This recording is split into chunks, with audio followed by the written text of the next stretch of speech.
Welcome to DPVD classes. So बच्चों, आज के इस वीडियो में हम लोग करने वाले हैं क्लास 9 मैथ्स और मैथ्स में करने वाले हैं बच्चों एक्सरसाइज 1.4 का क्वेश्चन नंबर सेकंड। सो बच्चों, सबसे पहले हम क्वेश्चन नंबर सेकंड को पढ़ते हैं। Simplify each of the following expressions. So बच्चों, जो हमें एक्सप्रेशंस गिवन है इस क्वेश्चन में, हमें उसको क्या करना है, सिंप्लीफाई करना है। सिंप्लीफाई करना मतलब जो उसको छोटा करना है। देखो, जैसे फर्स्ट पार्ट में हमें इतना बड़ा क्वेश्चन गिवन है, हमें इसका आंसर छोटा लेके आना है, या फिर देखा जाए तो उसको सॉल्व करना है। ठीक है, सिंप्लीफाई यानी कि सॉल्व करना है सिंपली। तो देखो, सबसे पहले तो फर्स्ट पार्ट में हमारे पास क्या गिवन है बच्चों, 3 प्लस में √3, फिर यहाँ पे 2 प्लस में √2 है, और यहाँ पे ब्रैकेट भी है। तो देखो, इसमें क्या करेंगे बच्चों, ध्यान से समझना। सबसे पहले जो हमारे पास 3 यानी फर्स्ट, पहले आप इसका 2 से मल्टीप्लाई कर दो। ठीक है, फिर इसी 3 का आप सबसे पहले यहाँ पे √2 से मल्टीप्लाई कर दो। तो पहले यही करेंगे। ठीक है, सो देखो, 3 का मैं मल्टीप्लाई करूँगा 2 से, तो 3 2 जा कितना हो जाएगा बच्चों, 6। तो सबसे पहले मैं सॉल्यूशन में 6 लिखता हूँ। ठीक है, उसके बाद देखो यहाँ पे प्लस का निशान है, तो यहाँ पे प्लस का निशान लगाएंगे। अब इसी 3 का मल्टीप्लाई करेंगे √2 से, तो 3 का मल्टीप्लाई √2 से करेंगे तो क्या आ जाएगा बच्चों, देखो आप समझो, यहाँ पे मल्टीप्लाई कैसे होता है। मुझे 3 का मल्टीप्लाई करना है √2 से, 3 का मल्टीप्लाई करेंगे √2 से, तो ये जो रूट के अंदर 2 है ना, इसके अंदर 3 नहीं जाएगा, 3 हमारा बाहर ही रह जाएगा। ठीक है बच्चों, अब समझ आया रूट वाला मल्टीप्लाई कैसे करते हैं। सो जब 3 का मल्टीप्लाई करेंगे √2 से, तो हमारा आ जाएगा बच्चों 3√2। ठीक है बच्चों, अब इसके बाद देखो, मैंने जैसे आपको बताया कि पहले इसको इससे करो, उसके बाद इसको इससे करो, इतना आपने कर लिया। अब इसके बाद क्या करेंगे, अब इसके बाद देखो, ये जो हमारा √3 है ना, अब ये √3 पहले इससे मल्टीप्लाई होगा, उसके बाद यही √3 फिर इससे मल्टीप्लाई होगा।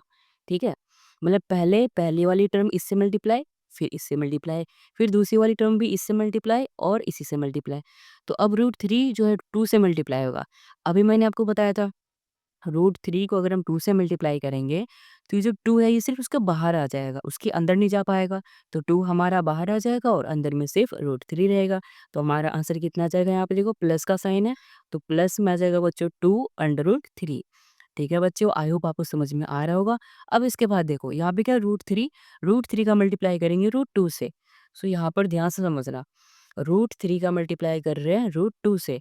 अब देखो, अभी तक मल्टीप्लाई में क्या होता था, अगर डिजिट के पास रूट नहीं है तो वो बाहर में रह जाता था, है ना? बट यहाँ पर देखो, दोनों के पास ही रूट है, तो अब क्या होगा, ये दोनों ही रूट के अंदर चले जाएंगे, क्योंकि दोनों के पास रूट है ना। तो ये 3 × 2 एक रूट के अंदर आ गए, और 3 2 जा क्या होता है बच्चों, 6। तो रूट के अंदर आ जाएगा हमारा 6। ठीक है बच्चों, आई होप आपको ये वाला मल्टीप्लाई समझ में आया होगा, किस तरीके से मैंने बताया है। तो हमारा यहाँ पर जब √3 √2 से मल्टीप्लाई होगा, तो क्या आ जाएगा हमारा, √6 आ जाएगा। ठीक है बच्चों, अब जो हमें इसको सॉल्व करना था ना, तो हमने सॉल्व कर लिया है। अब बोलोगे ये इतना बड़ा आंसर कैसे आ गया? आपने तो बताया था इसका आंसर छोटा आएगा।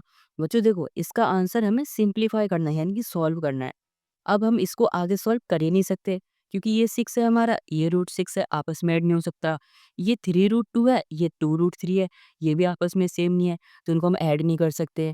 ठीक है, तो इसीलिए यही जो है हमारा इस क्वेश्चन का हो जाएगा आंसर। ठीक है बच्चों, सो आई होप आपको क्वेश्चन सेकंड का फर्स्ट पार्ट बिल्कुल अच्छे से आया होगा समझ में। मैंने इस क्वेश्चन को अच्छे से इसीलिए समझाया, क्योंकि काफ़ी बच्चों को मल्टीप्लिकेशन या कैलकुलेशन समझ ही नहीं आता है। ठीक है बच्चों, सो अब चलो करते हैं इसी का सेकंड पार्ट। सो बच्चों, चलो करते हैं इसका सेकंड पार्ट। देखो, सेकंड पार्ट में भी सेम वैसे ही गिवन है, तो आप यहाँ पे करोगे मिस्टेक। क्या मिस्टेक करोगे कि आप दोबारा से पहले इसको इससे मल्टीप्लाई करोगे, फिर इसी को इससे मल्टीप्लाई करोगे, फिर इसको इससे करोगे, फिर इसको इससे करोगे, जैसे मैंने अभी ऊपर बताया है ना बच्चों, आप यही करोगे, तो यही मिस्टेक है आपकी। तो अब कैसे करेंगे इसको, देखो, अगर आप ध्यान से देखो, तो हमने जो अलजेब्रिक आइडेंटिटीज पढ़ी है ना? अगर देखो, ये हमारा ए हो जाएगा, तो ये ए प्लस बी बन जाएगा, और इधर वाला हमारा ए माइनस बी बन जाएगा, है ना बच्चों? तो ए प्लस बी, ए माइनस बी का फॉर्मूला क्या होता है बच्चों, ए स्क्वायर माइनस में बी स्क्वायर होता है। तो ये वाला फॉर्मूला, ये वाली आइडेंटिटी यूज करके हम बच्चों इस क्वेश्चन में करेंगे सॉल्यूशन। ठीक है बच्चों, तो सबसे पहले हमें करना है ए का स्क्वायर, है ना? तो देखो, ये हमारा ए है, ये भी हमारा ए है, तो कोई सा भी ले लो, तो ए का स्क्वायर करेंगे तो आ जाएगा हमारा 3 का स्क्वायर, फिर माइनस बी का स्क्वायर। बी हमारा देखो बच्चों क्या है, यहाँ पे √3 है, यहाँ पर √3 है। सो यहाँ पर हम क्या करेंगे, √3 का कर देंगे स्क्वायर। हमने क्या किया बच्चों, इस फॉर्मूले के हिसाब से किया। सबसे पहले ए का स्क्वायर करना था, हमने ए का स्क्वायर कर दिया, ए हमारा 3 था। फिर बी का स्क्वायर करना था, बी हमारा √3 था, तो हमने √3 का कर दिया स्क्वायर। अब इसके बाद देखो बच्चों, 3 का स्क्वायर करेंगे, 3 × 3, 3 का स्क्वायर करेंगे इस तरीके से 3 इंटू 3 तो 3 3 से क्या हो जाएगा बच्चों 9 तो हमारा आ गया 9 फिर माइनस रूट 3 के ऊपर स्क्वायर है इसको कैसे करेंगे देखो ये जो स्क्वायर है ना ये इस पर है तो इस स्क्वायर से ये अंडररूट कैंसिल हो जाएगा ठीक है बच्चों तो हमारा सिर्फ आ जाएगा 3 क्योंकि स्क्वायर से तो अंडररूट कैंसिल हो गया अब यहाँ पे आ गया 3 अब 9 में से 3 को माइनस कर देंगे तो हमारा आंसर आ जाएगा बच्चों 6 ठीक है बच्चों सो हमारा जो इतना बड़ा क्वेश्चन था इसको हमने सिंप्लीफाई करके 6 में कन्वर्ट कर दिया ठीक है बच्चों इसीलिए हम इसको कहते हैं सिंप्लीफिकेशन यानी कि छोटा करना ठीक है बच्चों सो आई होप बच्चों आपको सेकंड पार्ट भी आया होगा समझ में चलो अब करते हैं इसी का थर्ड पार्ट सो बच्चों चलो अब करते हैं इसी का थर्ड पार्ट देखो थर्ड पार्ट में क्या गिवन है बच्चों √5 प्लस में √2 का स्क्वायर है अब यहाँ पर भी हम अलजेब्रिक आइडेंटिटी को ही यूज करने वाले हैं तो देखो सबसे पहले यहाँ पर कौन सा लग जाएगा हमारा यहाँ पर ए और ये बी अगर हम a प्लस बी का होल स्क्वायर करते हैं तो हमारा फॉर्मूला क्या होता है बच्चों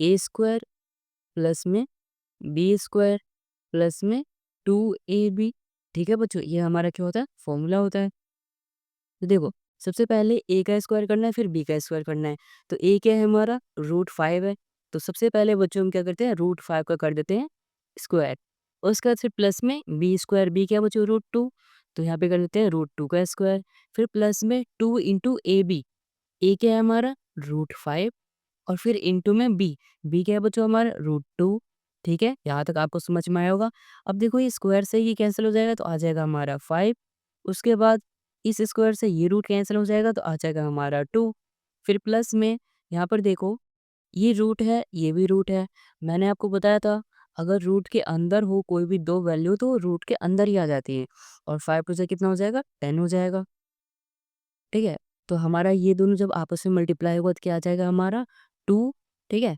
और फिर मल्टीप्लाई में आ जाएगा √10 ये दोनों मल्टीप्लाई होके ठीक है बच्चों आई होप आपको यहाँ तक समझ में आया होगा अब देखो बच्चों 5 और 2 को ऐड करेंगे कितना आ जाएगा 5 और 2 को ऐड करेंगे तो हमारा आ जाएगा बच्चों 7 उसके बाद बच्चों 5 और 2 ऐड करेंगे 7 और फिर प्लस में 2 का मल्टीप्लाई करेंगे √10 से तो इसके पास तो रूट है नहीं बच्चों तो ये अंतर नहीं जा पाएगा तो ये बाहर ही रह जाएगा तो हमारा क्या आ जाएगा 2√10 आ जाएगा तो हमारा बच्चों आंसर आ गया 7 प्लस में 2√10 ठीक है बच्चों सो यही हो जाएगा हमारा थर्ड पार्ट का आंसर आई होप बच्चों आपको थर्ड पार्ट भी आया होगा समझ में चलो अब करते हैं इसी का फोर्थ पार्ट सो बच्चों चलो अब करते हैं इसी का फोर्थ पार्ट देखो बच्चों फोर्थ पार्ट में क्या गिवन है √5 माइनस में √2 फिर यहाँ पे √5 प्लस में √2 है तो यहाँ पर देखो हमारा फिर से फॉर्मूला यूज हो जाएगा कौन सा हो जाएगा a माइनस बी ठीक है बच्चों और यहाँ पे क्या आ जाएगा a प्लस बी का सो a माइनस बी और a प्लस बी का क्या हो जाएगा बच्चों a स्क्वायर माइनस में b स्क्वायर यानी कि हमें बस ये a स्क्वायर माइनस में b स्क्वायर को सॉल्व करना है तो देखो सबसे पहले हमें करना है a का स्क्वायर हमारा a क्या है √5 a क्या है बच्चों √5 है तो यहाँ पर क्या आ जाएगा √5 का होल स्क्वायर फिर माइनस में बी स्क्वायर बी क्या बच्चों √2 और ये बी क्या बच्चों √2 सो यहाँ पर क्या आ जाएगा √2 का होल स्क्वायर अब बच्चों इसके बाद क्या करेंगे देखो अब इसके बाद ये स्क्वायर से ही हमारा अंडर रूट कैंसिल हो जाएगा तो आ जाएगा यहाँ पर 5 फिर माइनस ये स्क्वायर से अंडर रूट कैंसिल हो जाएगा तो यहाँ पे आ जाएगा 2 तो 5 में से 2 जाएगा तो हमारा कितना आ जाएगा बच्चों 3 आ जाएगा यानी कि बच्चों ये जो हमारा सिंप्लीफाई करना था इसका सिंप्लीफाई होकर आंसर आ गया है 3 ठीक है बच्चों सो यही हो जाएगा हमारा इस क्वेश्चन का आंसर सो आई होप बच्चों आपको एक्सरसाइज 1.4 का क्वेश्चन नंबर सेकंड का चारों पार्ट आया होगा समझ में अगर आया है समझ में तो इस वीडियो को लाइक कर देना चैनल को सब्सक्राइब कर देना और इस वीडियो को अपने दोस्तों के साथ भी जरूर शेयर कर देना and thanks for watching this video